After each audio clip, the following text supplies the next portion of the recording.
দীর্ঘ ২০ বছর পর আগামী ২০ এপ্রিল পৈতৃক ভিটা বগুড়ার গাবতলী উপজেলার বাগবাড়ি গ্রামে যাচ্ছেন প্রধানমন্ত্রী তারেক রহমান।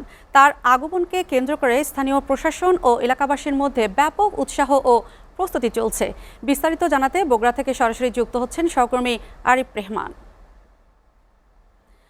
আরিফ, বগুড়ার প্রধানমন্ত্রীর আগমন উপলক্ষে প্রশাসন ও নেতাকর্মীদের মাঝে কী ধরনের প্রস্তুতি ও উৎসাহ দেখছেন আমাদেরকে জানাবেন।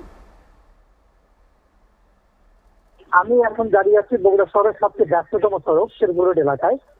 আপনাদের জন্য জানাচ্ছি যে সেটি হচ্ছে যে বিএনপি চেয়ারপারসন এবং প্রধানমন্ত্রী তারেক রহমান আগামী ২০ এপ্রিল বগুড়ায় সরকারি সফরে আসছেন। প্রধানমন্ত্রী হওয়ার পরে এটি তার বগুড়ার প্রথম সফর। এই কারণে এই সফরটি অত্যন্ত গুরুত্বপূর্ণ একটি সফর।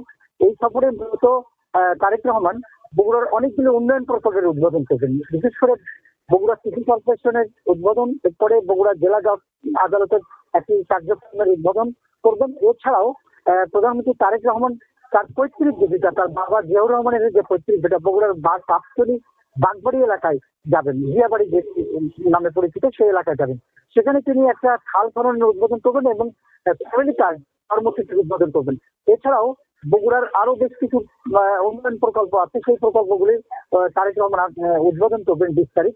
এই তারেক রহমানের এই উদ্বোধনকে কেন্দ্র করে বগুড়া প্রশাসন এখন অনেক বেশি ব্যস্ত তার এই সফর কর্মসূচিকে সফল করার জন্য। বিশেষ করে এই মুহূর্তে বগুড়ায় প্রায় ৩ জন মন্ত্রী অবস্থান করছেন এবং কিভাবে প্রোগ্রামটি সুন্দর করা যায় সে ধরনের প্রস্তুতি চলছে এখন। আর সবচেয়ে বড় কথা হচ্ছে যে এই তারেক রহমানের বগুড়ায় আগমনকে কেন্দ্র করে দলীয় নেতাকর্মীরা কিন্তু নতুন উজ্জীবিত হয়েছেন। আপনারা আরেকটি বিষয় হয়তো জানেন যে বিএনপি চেয়ারপারসন তারেক রহমান এই বগুড়া সদর ৬ আসন থেকে নির্বাচিত হয়েছিলেন এবং নির্বাচিত হওয়ার পরে এই আসনকে ছেড়ে দিয়েছেন।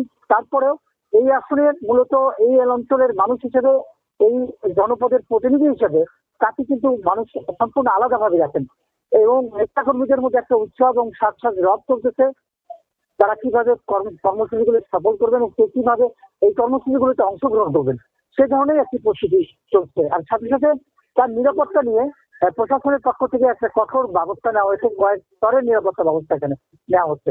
সব মিলিয়ে বগুড়া এখন কিন্তু একটা উৎসবের নগরী এবং বগুড়ার বিশেষ করে মানুষ প্রত্যাশায় আছেন যে বিএনপি চেয়ারম্যান এবং তারেক রহমান বগুড়ার জন্য আরো উন্নয়নের কোন ধরনের বার্তা বা বগুড়ার জন্য আর কি ধরনের সুসংবাদ উনি বগুড়াবাসীকে উপহার দেবেন সেটাই এখন বগুড়ার সাধারণ মানুষ দেখার অপেক্ষা আছে।